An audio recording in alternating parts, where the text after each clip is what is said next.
Bana bakatonda mweno mungi maramusako mwenna mulinyira mukama wa Yesu Kristo. Njagala okwebaza Katonda atukumya atulabiride n'atuusa nate n'onakulanga tuli balamu. Mbebaza mwenna abako abenganda n'abemikwano abawuliza Prime Radio wano Kampala 91.9 ate abasinzire Masaka 94.6. Njagala okwebaza bamwadde ebiseera bino okulaba ng'ebigambo bino tubiwulira. Ate nkwebaza gwe akola ekyamaanyi ng'ogabanako n'abalala. Njagala okwebaza mikwano gyaffe abali emitala w'amayanja, Saudi Arabia, muri Canada, muri Ruddawa.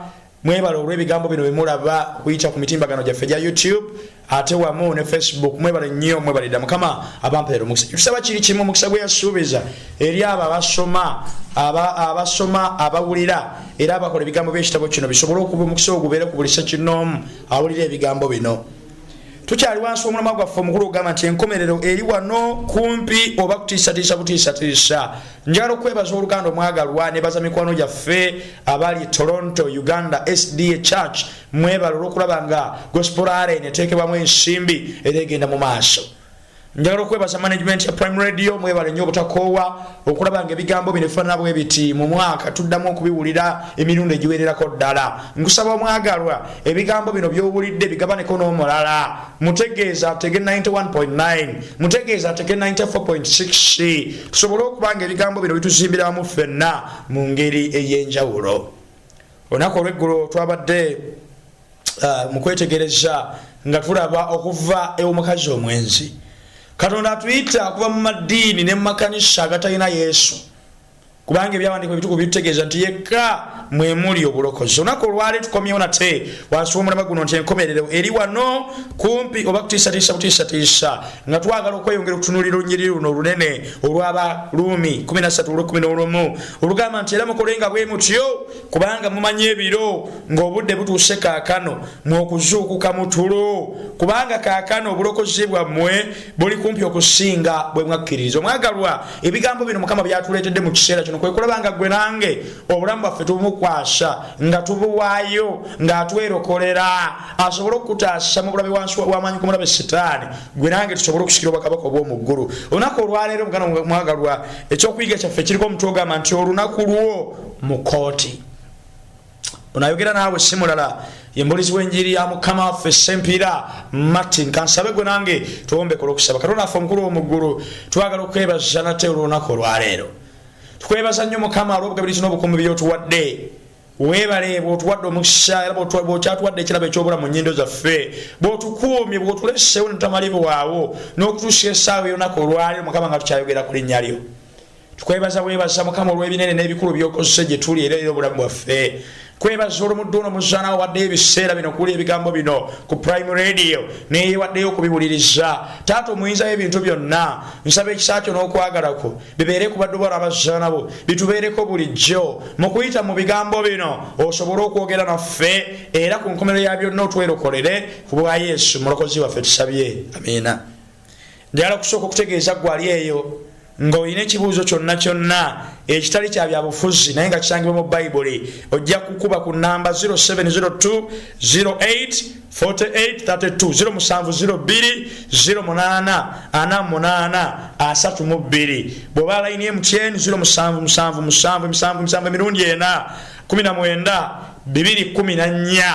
Ekibuuzo kyo tujja kubanga tukifuna. Sobola okukozesa Airtel endala 0705 166 264. Njagala okutegeeza gwe n'asinzireeyo ayagala okubatizibwa tugenda kubeera n'okubatiza sabbiiti eno ennaku z'omwezi 3 omwezi guno ogwa Novemba. Njagala okusaba omukwano mwagalwa keera nnyo sabbiiti eno ojje wano ku ofiisi za Prime Radio enteekateeka weeri tugenda kukubatiza. Tugenda kubanga onnyikibwa amazzi amangi ofuuko oluganda azaliddwa omulundi ogwokubiri eggulu lirangirire kyono ye mwana wange nabisere ye mwana wange nampijja ye mwana wange sowandiso iteekawo erinnya lyo gwe njagala ennyo. So n'olw'ensonga eyo sabbiiti eno omukisa kusuba yonna gy'oli alina ekibuuzo nsaba okibuuze omukisa guno guleme kuwubula kulema kuyitako. Olunaku olwaleero twesanze nga mu Uganda yaffe olunaku olwaleero ne mu gavumenti endala kooti ez'enjawulo oba amakooti ag'enjawulo ng'omuntu ne wabanga tazanga musango mu kooti alabikayo. ina mikwano gyange mingi olw'ettaka lye balina n'okubanga banyako ewaabwe lye batadde mu kyalo eyo ne balemererwa okubanga babeerako bye bakolerako abantu oba ab'ekyazi be bayita bascooters baze ne balibyazaako. Abamu basengudde ensalosalo z'abalala. Mu Uganda yonako olwayo kikwewuunyisa ne bw'obanga tewakola mu ssango mu ngeri emu oba endala oyinza okwesanga kikulidde ng'ogenzeeyo mu kkomera. Bwe twogera ku makooti oba kooti olunaku olwaleero tuzoogerako ng'abantu bagenda okufuna obwenkanya eri abo abamenye amateeka ag'ensi. Naye njagala okubategeeza baagalwa, bw'otunuulira omulimu gw'omulamuzi kwe kusalawo entuuko z'oyo amenye abateekeddwa kalabba, abakoze batya, abasibiddwa emyaka 3, abagenze ku beyiro ne mumusasulayo akasente ne mujja nga muwoza muva wabweru, byonna. Naye tulina omusango omunene buli muntu yenna. Oyinza okuba nga olewuulira ebigambo bino ng'omukisa guno ng'ogendako mu kkooti okuwozesebwa oba okubanga gwe muwawaabirwa obanga gwe bawawaabira nga togufunanga. Naye njagadde otegeera omanye nti ensi gye tulimu olunaku olwaleero eri mu katyabaga. Bayibuli etegeeza nti ffenna tuli mu mbeera nga tuli mu bwegugungo okulwanyisa n'okujemera Katonda. Ebyawandiikibwa ebitukuvu bitegeeza mu kino ekyabaluumi essula ey'okusatu olunnyo olwa 23 tikubanga bonna baayonoona ne batatuuka ku kitiibwa kya Katonda. Bayibuli etutegeeza ti ku nsi kuno tekwali mutuukuvu. Ffenna twetaaga ekisa kya Katonda. Ffenna twetaaga okulokolebwa. Ffenna twayonoona. Naye ebyembi mu byonna Bayibuli ng'emaze okututegeeza nti kubanga ffenna twayonoona. Bw'onaasomako mu kitabo kino eky'Abakolinso ekyokubiri essula ey'okutaano olunnyo olw'10 Bayibuli egamba nti kubanga ffenna kitugwanira okulabisibwa Kristo w'asalira emisango. Bayibuli Baluumi 3:27 tugambye nti kubanga ffenna twayonoona ne tutaaga ekitiibwa kya Katonda. Tuli mu nsonga kulaba basaba banyabo ng'omwana teyeetaaga genda mu ssomero kuyigirizibwa kulimba. Ekyo tebalina gye bakiyigiriza naye nga naturally kubanga alinga eyayonka obuyonke ekyo kyali twesanze ng'ensi gyetwangalyamu olunaku olwaleero ejjudde embeera efaanana bw'ekyo. Kati ffenna bwe tunayimirira mu maaso ga Kristo wasalira emisango ani agenda okutubeera mu bwonoonefu bwaffe? Kyova olaba kikulu nnyo Oluganda gwe nange okukkiriza Yesu okubeera omulokozi waffe. Bayibuli Bakolinso ekyokubiri 5:10 agambye kubanga ffenna kitugwanira okulabisibwa Kristo w'asalira emisango. Buli muntu aweebwe nga bwe yakola mu mubiri nga bwe yakola oba bulungi oba bubi. Basebole bannyabo njagadde otegeere omanye byonna bye tukoze byonna bye twogedde byonna bye tutegesaako engalo zaffe kitugwanira okulabisibwa obanga bakola bulungi obulungi bwo tugenda bulaba ng'oyimiridde maaso ga Kristo. Ebibi by'okoze nga ffe tetulaba mu kiro obiridde omwenge osobyesobye ku mizigo ebyo tujja kubiraba. Yesu agenda kutuyimiriza ffenna wasalira emisango bona agenda kewalala. Mu kitabo kino ekyamubuulizi essula ey'e12 olunnyo olw'14 Bayibuli egamba kubanga Katonda alisala omusango gwa buli mulimu gwonna gwe tukoze obanga mutono obanga munene. Omanye ebiseera ebisinga ffe abantu tutera okubanga tupima ebibi noga nti yakoze nnyo kati oyasakoze nnyo nayenze takoze bubi. Bayibuli egambye tikubanga Katonda alisalira omusango gwa buli muntu wamu na buli kigambo ekyakwekebwa obanga kirungi obanga kibi. Byonna bye tukoze byokoze ebirungi ne batasiima ng'oluyimba bwe lugamba nti basiima ogenze byokoze ebirungi ne batakulabawo ne batakuwa gundi promotion nejja naye gwe nekuyitako kyokka nga gwabonaabona mukama wo ne bamwongerako mwana n'atwala ebitiibwa byo. Oyambye abantu bangi mu mbeera enzibu ne basobola okubanga bafuna ekyokulya obulamu bwabwe badde bulungi. Bayibuli egambye kubanga Katonda alisalira omusango gwa buli mulimu wamu na buli kigambo ekyakwekebwa obanga kyali kirungi obanga kibi. Bona agenda ku mutabo kino ekyakubikkulwa essula 14 olunnyo olw'omukaaga kubikkulirwa ekitabo ekisembayo mu kitabo kino ekya Bayibuli etutegeeza nendaba malayika omulala ng'abuuka mu bbanga ery'omu ggulu. Nakugambye ekintu kyonna ekyogerwako nga kirina obuvo bwakyo nga kirina entandikwa yakyo okuva eri Katonda ekyo nga kirina kyogerwako nga kiva mu ggulu tegeera omanye kirina ensibuko yakyo mu bwa Katonda.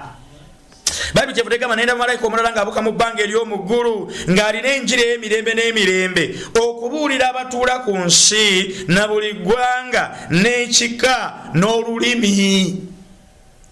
Bayibuli basaba banyo betegeeza nti bwaliwo ekiseera malayika ono ng'abuulira buli muntu olw'omusanvu agamba n'ayogera n'eddoboozi ddene nti mutye Katonda mumuwe ekitiibwa kubanga ekiseera eky'omusango gwe kituuse. Mumusinze yakola eggulu n'ensi n'ennyanja n'ensulo z'amazzi. Bayibuli etegeeza basaba banyabo nti ekiseera ky'omusango gwa Katonda kituuse.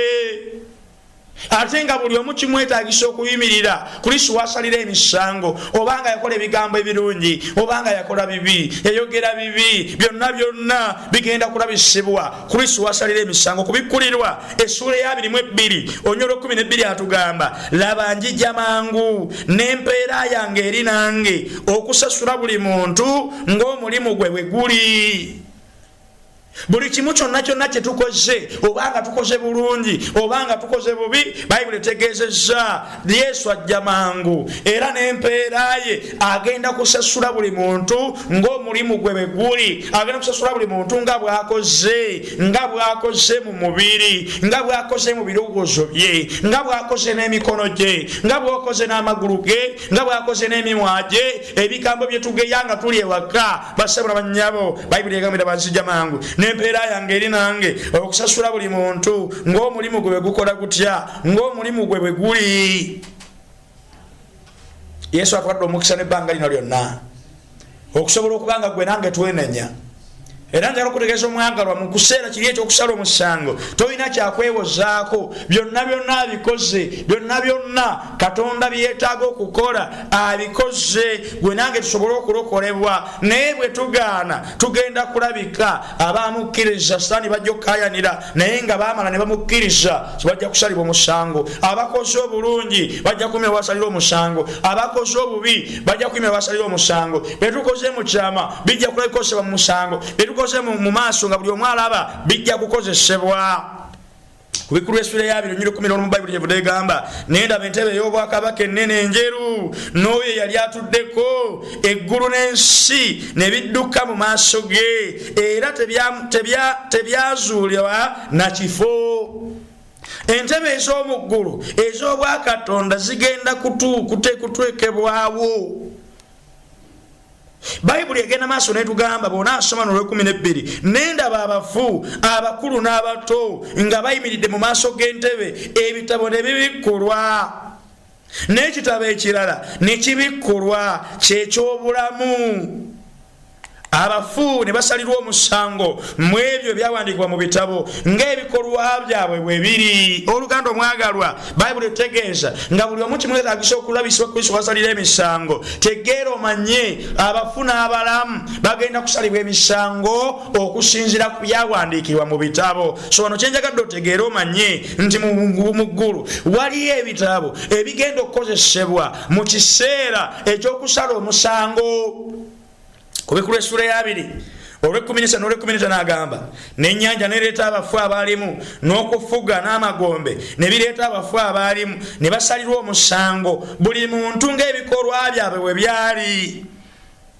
Okumanya omusango guno guli serious tekyetaagisa kubeerayo. Waliyo ebitabo ebikwogerako nga bw'olaba tokuyita mu Bayibuli tulina Yesu mu buwandiike weewaawo tulina Yesu ne mu kubeerawo kwa Mwoyo Mutukuvu naye mu ngeri endala tulina sempiira ku nsi kuno naye waliyo sempiira mu ggulu mu buwandiike. Buli kyonna ekinkwatako mu bitabo by'eggulu gyekiri kati bigenda kukozesebwa obanga gyendi obanga siriiyo obanga ndi mulamu obanga ndi mufu. Records eziwandiikiddwa mu ggulu ziraga. Bayibuli kyeva etugamba mu kitabo kino ekya Matayo 7:22 agamba bangi abaliŋŋamba ku lunaku luli nti Mukama waffe tetwalagulanga mu linnya lyo tetwakubanga dayimoni mu linnya lyo tetwakolanga byamagero mu linnya lyo naye ndyoka mbaatulira nti sibamanyangako mmwe muve wendi mwenna abakola eby'obujeemu. Basabana bannyabo tugenda kuyimirira maaso ga Kristo wasalira emisango obanga twakola bulungi obanga twakola bubi obwenzi bwonna bwe tukoze bujja kulabika wali okulimba kwonna gwe tukoze kujja kulabika obulimba n'obukumpanya bijja kulabika obubbi bw'amabaati n'ebirala bijja kulabika bye tukoze nga tuli mu ofiisi bijja kulabika bye tukodde mu ofiisi zaffe bijja kulabika bye tukoze saa mwenda ez'ekiro nga teri alaba zijja kulabika bye tukoze mu masimu gaffe byonna bigwanira okulabisa okusowasalira emisango osobola okubeerawo basononyebo nga weeyita okubeera omuddu wa Mukama naye Bayibuli egambye kisobokera ddala okuyita mu biwandiikiddwa mu bulamu bwo nga ne muweerabira omwagalwa Yesu bw'anaayita erinnya lyo mu kusala omusango onaasigala gwe oba ogenda kubeera mu abo abagenda okuba ebiwoobe nga bazikirira nga akomye omulundi ogwokubiri. Bayibuli etugambye nti kubanga bonna baayonoona ne balaluka ku kitiibwa kya Katonda. Bayibuli etugambye nti kubanga ffenna kitugwanira okulabisibwa Kristo wasalira emisango. Naye tulabye era ne tuyiga nti mu ggulu eno waliyo ebitabo era mu bitabo bino waliyo ebiwandiikiddwa mu bitabo ebyo.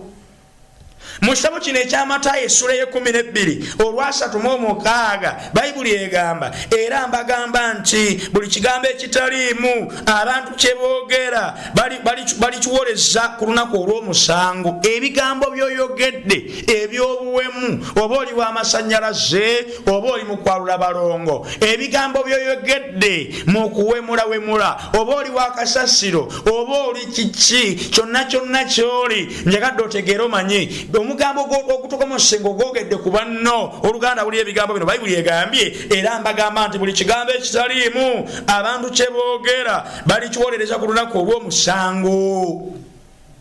Ebikolwa byaffe bye tukoze byonna biwandiikibwa. Actions are recorded. Bye tukoze byonna ebigambo byaffe byonna bye twogedde biwandiikibwa ne malayika tasobola kusimagira. Ebirowoozo byaffe biwandiikibwa. Ebigendererwa bye tukozesa ne bwe tukola ekintu kirungi naye ng'ekigendererwa kyakweraga kyakwesoma kyakwerabawo kyakwewaga kyakwepima ku balala nakwesitula abooluganda baagalwa byonna bigenda kuwandiikibwa. Bw'onaasoma Daniel essula y'omusanvu olunyiri olw'ekkumi paka olunyiri lw'omwenda paka lw'ekkumi Bayibuli egamba nendaba okutuusa entebe lwe zaateekebwawo n'omukadde yakamala ennaku nnyingi n'atuula. Ebyambalo bye byali bitukula ng'omuzira n'enviiri ez'oku mutwe gwe ng'ebyoya eby'endiga ebirungi. Entebe ye yali nnimi za muliro ne bannamuziga baayo muliro ogwaka. Omugga gw'omuliro ne gutiiriika ne gufuluma mu maaso ge. Enkumi n'enkumi bamuweereza n'obukumi emirundi 10 bayimirira mu maaso ge. Omusango ne gubaawo ebitabo ne bibikkulwa ebitabo ne byanjuluzibwa. Mu musango kuno nga gugenda maaso Bayibuli etulaga nti waliyo byonna ebikolwa byaffe ebirowoozo byaffe ebigendererwa byaffe ebigambo byaffe byonna ebikwatako omuganda omwagalwa biwandiikibwa mu ggulu. Byokola mu nzikiza byokulanga buli omu alaba omukisa gw'amazima gw'ofunye guno n'otegeera ebigambo ebikwata ku Bayibuli n'otegeera ekkanisa ey'amazima n'otegeera okubatiza okw'amazima n'otegeera ekigambo kya Katonda n'otegeera ebiseera bye tulimu nti byakuzuuka kuva mu tulo n'otegeera amateeka ga Katonda 10 kyokwenda si kituufu obulimba si kirungi okusinza ebifaananyi si kirungi ekyokukuuma ssente tekiriiyo kubanga Bayibuli egyogerako n'obitegeera byonna n'omukisa actually ne wobanga olowooza kirala naye n'okola kirala byonna biwandiikibwa omuli ebikolwa omuli ebigambo omuli ebigendererwa omuli ebirowoozo omuli ne bye twogera omuli na buli kimu kye tukola kiwandiikibwa ne kibeera recorded mu bitabo bino eby'eggulu. Bayibuli eyogedde ku bitabo naye twagala otegeera ebitabo bino ebyogerwako. Bw'onaasoma ku bikkulirwa essula y'e13 olunyiri olw'omunaana Bayibuli egamba etya? Bayibuli egamba bw'eti egamba era bonna abatuula mu nsi baligisinza buli atawandiikiddwa linnya lye mu kitabo eky'obulamu eky'omwana gw'endiga eyattibwa okuva kutondebwa kw'ensi. Abooluganda baagalwa Bayibuli eyogera ku kitabo eky'obulamu mu kitabo kino ekyakubikkulirwa essula y'e13 olw'omunaana bayibuli eyogera ku kitabo eky'obulamu ng'abo bonna abatawandiikiddwa mu kitabo ekyo passport oba ekyetaagisa okuwandiikibwa mu kitabo ekyo kwe kubanga bakkiriza Yesu okubeera omulokozi wo. Yesu bw'otamukkiriza kubeera mulokozi wo, kyokkola bayibuli etugamba mu bbaluwa ya Yokaana esooka 5:11-12 alina omwana alina obulamu, atalina mwana talina bulamu lwa nsonga. bw'okkiriza Yesu okubeera omulokozi wo n'ojeerezebwa n'osonyibwa, Yesu n'akuwa amaanyi okusobola okutambulira mu kkubo ettuukirivu eriweesa Katonda ekitiibwa, omwagalwa erinnya lyo liwandiikibwa mu kitabo eky'obulamu. Naye bw'obanga Yesu tomukkirizanga, tegeera omanye nti mu kitabo eky'obulamu erinnya lyo teririiyo, kubanga bayibuli egambye nti era bonna abatuula mu nsi baligisinza buli atawandiikiddwa linnya lye mu kitabo eky'obulamu eky'omwana gw'endiga. Ekitabo eky'obulamu eky'omwana gw'endiga. Bw'okusobola okuwandiika mu kitabo kino oteekeddwa okubanga bakkiriza Yesu okubeera omulokozi wo. Yesu n'abanga saddaaka ye balibwa ku ggwe, ebyonoono byo n'empitambi gye weeyonoonesezza n'ebyo ebirala kusobosa kugenda mu bwakabaka bwa mu ggulu. Yesu n'abanga abivunaanyizibwako, n'abanga abikunaazizzaako, n'otunuulibwa ng'omuntu atuukiridde asobola okuyimirawo mu maaso ga Katonda. Onaasomako mu kitabo kyakubikkulirwa essula ya 21-27 bayibuli egamba so temuliyingira mu kyo n'akatono ekintu kyonna ekitali kirongo. Bayibuli egenda ku kibuga ekyo Yerusaalemi ekijja. Bayibuli egamba temugenda kuyingira mu kyo n'akatono ekintu kyonna ekitali kirongoofu, newankubadde akola eby'omuzizo n'obulimba. Bino bimubuuza nti manyanga osobola okulima ng'otaasa bulamu, ebyo bibyo. Wabula abo bokka abawandiikiddwa mu kitabo eky'obulamu eky'omwana gw'endiga. Bassebo na bannyabo, njagala otegeera omanye nti abo bokka abakkiriza Yesu okubeera omulokozi waabwe be bokka abagenda okuyingira mu kibuga Yerusaalemi ekijja, be bokka abagenda osikira obwakabaka obw'omu ggulu, abatalina linnya lyabwe mu kitabo eky'obulamu. Njagala okutegeeza omugalwa bwagalwa, njagala okukubikira eggulumaniya ne ekitabo ekisooka tukirabe ekitabo eky'obulamu. Ekitabo ekyokubiri bw'onajja mu kitabo kino ekya Malaki essula ey'okusatu olw'16 bayibuli egamba awo abo abatya Katonda abakola batya. Tubagamba bulijjo wano mukwate ebiragiro bya Katonda ne mugamba nti ebiragiro byavaawo, Yesu yabikomerera ebyawo bijja ludda banga yagamba teyajja kujjawo wabula yajja okutuukiriza. He came to magnify. Bayibuli egamba nti awo abo abatatya Katonda abatya Mukama ne boogeragana bokka na bokka, Mukama n'awuliriza n'awulira. Ekitabo eky'ekijjukizo ne kiwandiikibwa mu maaso g'abo abatya Mukama ne balowooza erinnya lye. Oluganda omwagano njagala okutegeeza nti bayibuli etegeeza nti eri abo bonna abaweereza Katonda abamaze okubanga byonna bye bakola okweresa kwe bakola, oyinza n'okubanga byokola teri abiraba, abalala bakulaba ng'omugu w'eddalu baagala bakuwa amagezi osaleko engeri gy'oweerezamu Katonda, engeri gy'osingasunga mu kwaya, engeri gy'owadde ebitundu bye 10 n'ebirabo kwegamba nga bagezaako okukuba obwama obw'ekisiru obw'okujja ku mulamwa. Njagala okutegeeza oluganda omwagalwa, Yesu atutegeeza nti byonna bye tukola, okwerekereza kwe tukoze, obulumi bwe tuyiseemu, byonna bye tukoze olw'erinnya lye, saddaaka ze tuwaddeyo okwerekereza, ebivumo byonna biwandiikibwa mu kitabo kiri eky'ekijjukizo, era nga Yesu waffe wakutujjukira. So n'olw'ensonga njagala okutegeeza omwagalwa, bw'okola by'okoze ensi n'etasiima, bw'okola by'okola ab'ekkanisa ne batakulabawo, njagala otegeera omanye ti Yesu gwe tuweereza yatufunira ekitabo kiramba, ekitabo eky'ekijjukizo, nga byonna bye tukola biwandiikibwa omwo. Saddaaka okwerekereza okubonaabona kwoyiseemu ku lw'erinnya lya Mukama biwandiikibwa luddawa. Ensi ke kuyita omusiru, ensi ke kuyita atalina magezi, ensi ke kulabe nga gwe atategeera.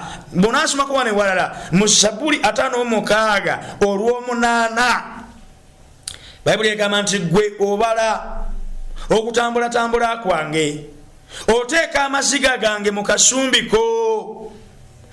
tegawandiikibwa mu kitabo kyo.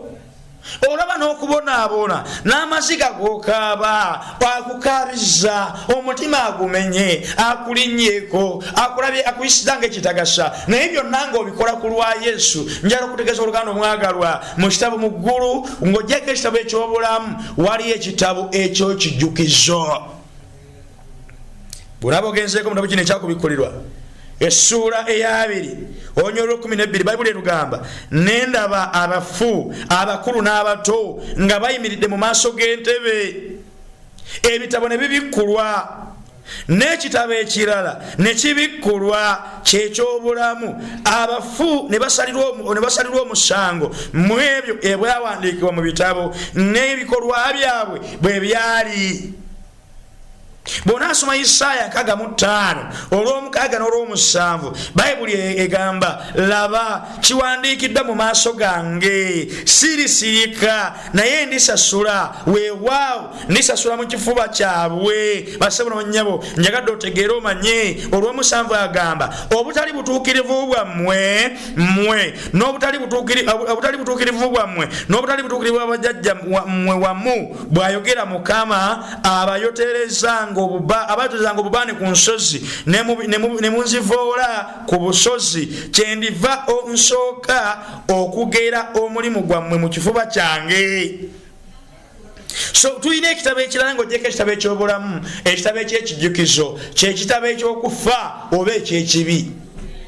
Bw'onaaba osoma Bayibuli y'omutabo kino ekyabikola Abatumi Essuula ey'okusatu 19 Peetero bw'ayogera eri Abayudaaya abagamba mwenenye mukyuke mubatizibwe ebibi byammwe bisangulibwe. So bw'okola ekintu kyonna oluganda omwagalwa ng'omenya etteeka lya Katonda tolowooza nti kibula bubuzi nga weenenyezza naye waliyo ebitabo gye biwandiikibwa ebintu bino bye tukoze.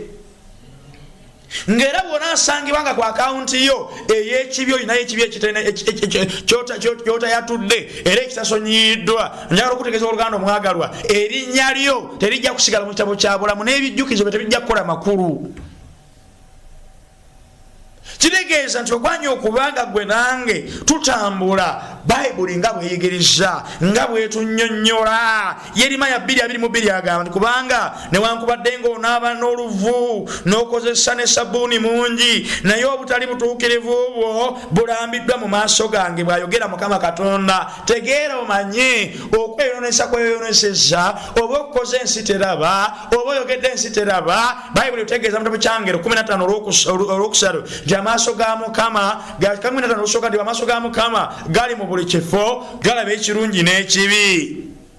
Daniel kyavudde agamba nti omusango ne gubaawo ebitabo ne byanjuluzibwa. Oluganda omwagalwa tegeera omanye nti ebikolwa by'okoze ebigambo by'oyogedde ebirowoozo byo okufumiitiriza ebigendererwa byonna biwandiikibwa mu bitabo by'eggulu. Ebitabo bino tubirabye. Tulina ekitabo eky'obulamu tulina ekitabo eky'ekijjukizo n'ekitabo ky'okufa oba eky'ekibi nga bw'osangibwa mu mbeera yonna ng'olina likodi yonna mu kitabo eky'ekibi njala okutegeeza omwagalwa erinnya lyo terigenda kusigalayo mu kitabo ky'obulamu lijja kuvaayo.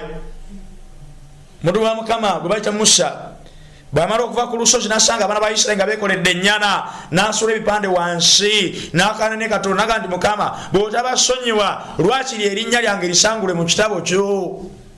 Ekitabo kye yali ayogerako ky'ekitabo eky'obulamu. Bw'osangibwa mu mbeera yonna sobola Bayibuli etukubiriza tekyandibadde kyamagezi musajja gwe mukazi gwe mpuliriza bw'otandika okukola okusalawo ojja eri Yesu ate n'otandika okusikatira. Yesu nga bwayogedde naawe ekiseera kino kyennyini wandibadde owaayo obulamu bwo n'omukkiriza lwa nsonga n'ebirungi by'okoze. Tumanya Mukama fe abawa ettaka ly'ekkanisa fe boolaba fe abaagula ebyuma fe boolaba pulojekita nze goolaba nagabana obubaka ebyo byonna tebijja kukola makulu okuggyako ng'onyweredde ku Yesu. Bayibuli etutegeeze kosa ebyokulabirako ebyenjawulo ky'omuntu yenna ategedde Yesu ate n'amuvaako abeera ng'embwa emaze okulya mu biseseme byayo ate neddayo n'ebiryamu bupya. Ayogera bulungi n'atugamba nti ebeera ng'embizzi emaze okunaaba neddayo ate mu ttosi neyeemette ettosi.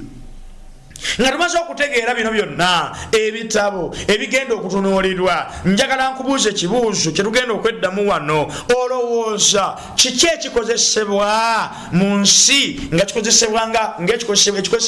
ekikozesebwa n'omulamuzi okusobola osalira omuntu omusango? Bw'onaagenda mu kooti zino eza bulijjo ojja kusangayo constitution, ojja kusangayo amateeka g'ensi eyo.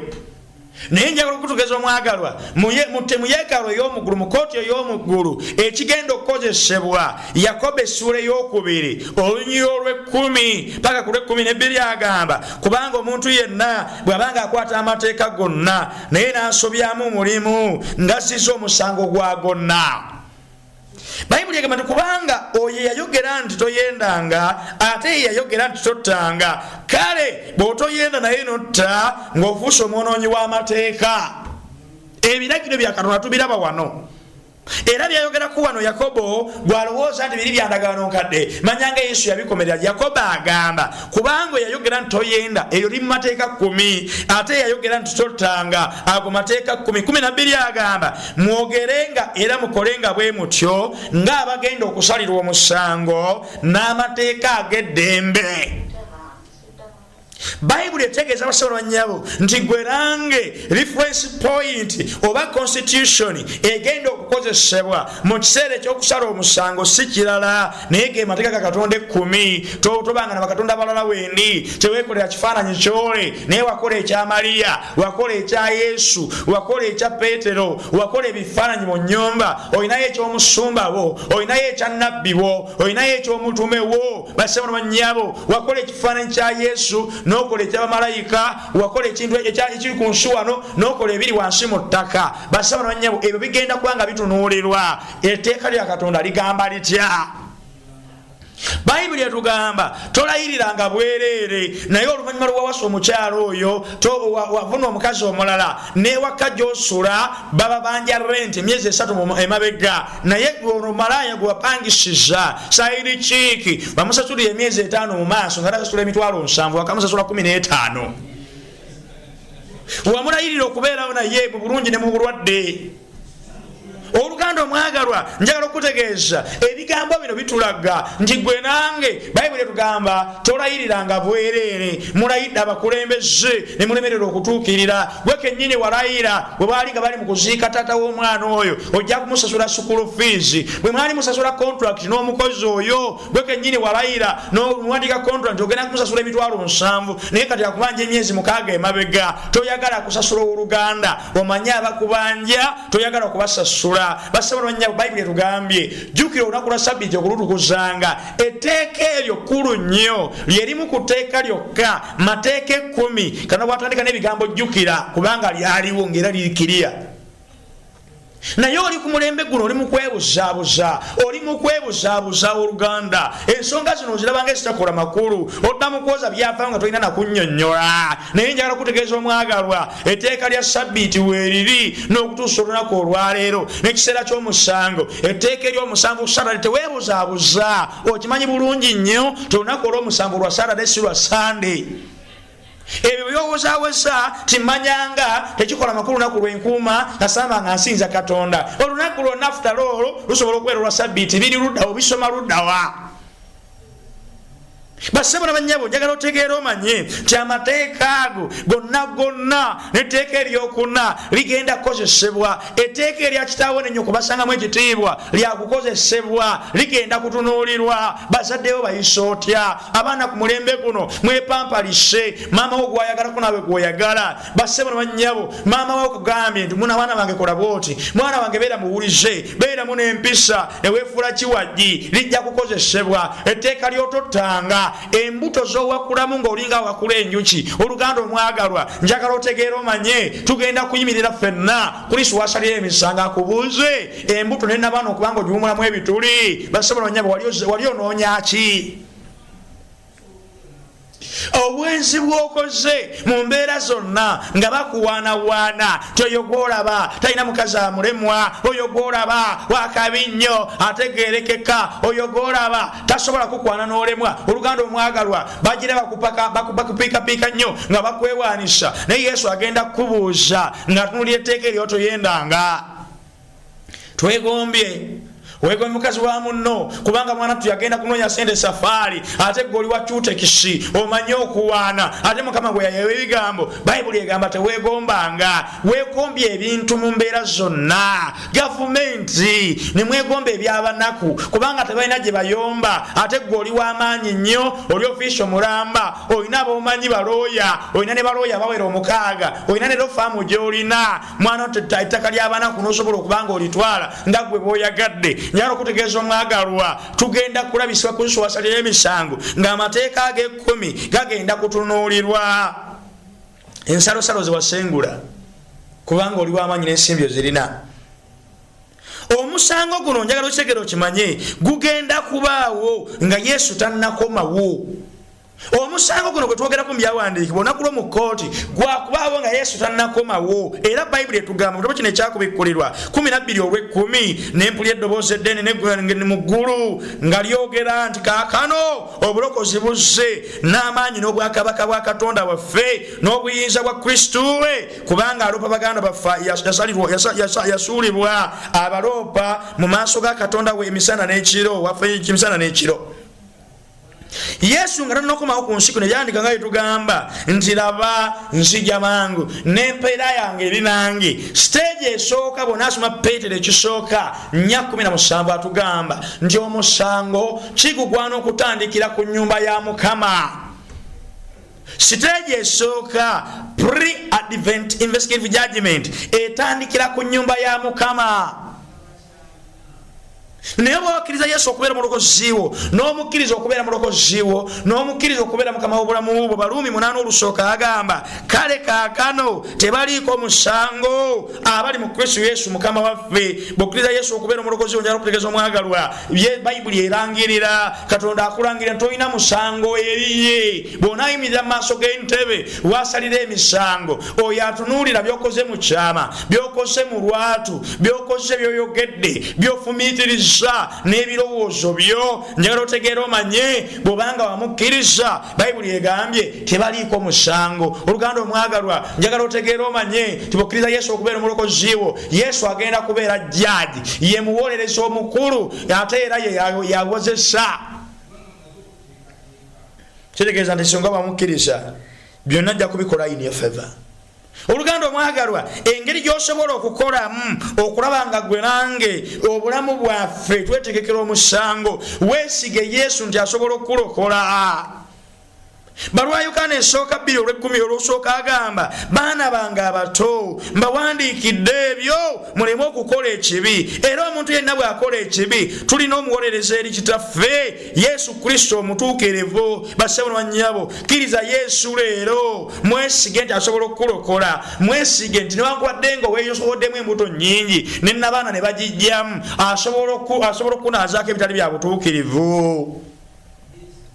Ekyokubiri Bayibuli etegeeza mu Balwayukana esooka essula esooka olw'omwenda bwe twatula ebibi byaffe ye w'amazima era omutuukirivu okutusonyiwa ebibi byaffe n'okutunaazaako byonna ebitali bya butuukirivu. Genda maaso ga Yesu leero by'okoze gwabimanyi by'ofumitiriza gwamanyi engeri gy'obbirira omwenge gwamanyi engeri gy'okoze obwenzi nga teri amanyi n'amasimu n'ogajjamu ne Kola Gloves n'ozijjamu olina ne bu app obwekusike ku simu oli ne bw'abanga agikebedde tasa alina byatasobola alina information yatasobola kutuukako. Naye njagala kutegeeza olunaku olwaleero bw'owulira ebigambo bino ng'omaze okwesiga Yesu nti asobola okukulokola. Namba 2 genda oyatule ebibi byo maaso ge.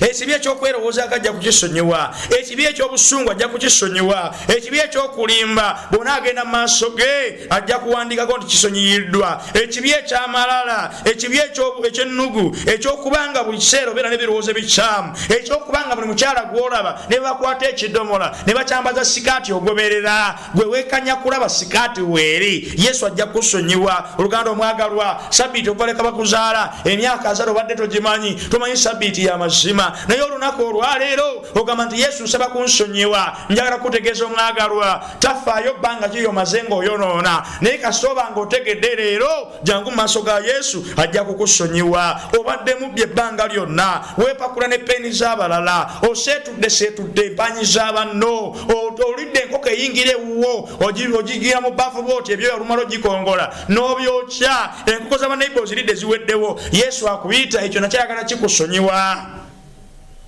Kyogenda okukola namba 4 namba 3 ogenda mu kuyita mu Yesu kubanga obeera omuwanguzi. Saba yiga Bayibuli mwesige. Yesu ayagala tuwa buwanguzi leero.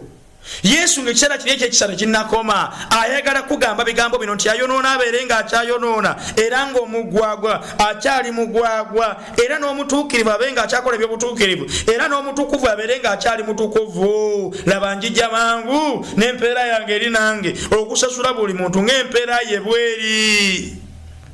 Olunaku olwali Mukama lutuwadde gwe nange tutegeere tugenda kuyimirira Kristo wasalira omusango. Teriyo keesi ya muntu n'emu egenda kusigalawo nga tebagyekenenyiza. Ebigambo bye twogedde, ebikolwa bye tukoze, ebigendererwa, ebirowoozo byaffe, amannya gaffe gawandiikibwa, amannya gaffe ekiseera kigenda kutuuka. Yesu agambe ti ekimala kimala, ekiseera ky'ekisa kikomye. Ne mu luganda waagalwa ku ggulu ne Geyeena ogenda kulondawo ki? Kukubeera Yesu nga yemuwolerezaawo basabo na bannyabo, okubeera Yesu nga ye mufuzi yasala emisango wali ye mulamuzi ate nga ye muwolereza. Tolaba nga nsonga nkulu eyo. Bameka abaliyo nga mugamba ti Mukama njala nange kirangirirwe tebaliiko musango abali mu Kristo Yesu Mukama fubanga gyoli eyo nga wandyagadde okuwaayo obulamu bwo. Sabbiiti eno njala kutegeeza omwagalwa nnaku z'omwezi 3 Novemba tulinayo okubatiza. Jangu wano ekireka ku Prime Radio ogenda kuba ku 0702084832. Yesu akuyita jangu obatizibwe, jangu omusisinkane, jangu otandike essuula empya, jangu obulamu bwo bweye eri Yesu abeera omulokozi wo osobole okuba nga toliiko musango. Byonna byokoze osobole okutandika essuula empya. Bwobanga gy'oli omugana mwennyinaze awulira ebigambo bino njagala kusaba yonna gy'osinziira gwabiraba era abiwulira tuwombeke olw'okusaba. Katonda waffe omukulu omugulu twagala okwebaza nate olw'etuntu eryaleero. Tukwebaza nnyo Mukama kubanga osiimye okwogera gye tuli. Njagala osabira omuddu ono musaanawo ng'abadde awulira nga byakoze eby'okugendamu obwenzi ebyokwetunda byonna ebikoleddwa taata nga bitujje maaso go. Nsabye etuntu eryaleero osobole okuba nga otusonyiwa buli omu mujjukize bye yakola era omuwa amaanyi okwatula ebibi bye ate era Mukama otusonyiwe nga bw'otusuubiza. Okuva leero Katonda gwe fata gwanja okusabira oyo ali mu kiwombo ekyokusalawo ng'ayagala okubatizibwa naye ng'ebigere bikiraganye Mukama tannasalawo bulungi. Njagala okusabira alinga oyo Katonda gwe ataggwawo jangu olunaku olwaleero oyogere naye musumululayi Katonda leka akulonde ng'omulokozi we, leka kirangirirwe mu ggulu. Oyo mwana wange gwe njagala ennyo gwe nsanyukira kirangirire ku muddu wo ng'awaddeyo obulamu bwoyo etuntu ne lyaleero. Minsaba byonna tukwebaza kubanga tukkiriza nti wulidde essaala yaffe. Tukwebaza kubanga wooli wakola kyonna okulaba nga tulokolebwa. Kyemansaba nno nga nkwegayira mwoyo watulumirize tulondewo gwe okubeera omulokozi waffe ku nkomere ya byonna tusikire obwakabaka obw'omuggulu okulumizibwa bw'ekitiibwa naffe omukisa buli gyali Katonda waffe ku bwa Yesu omulokozi waffe tusabye amiina. Mukama akumpeera omukisa.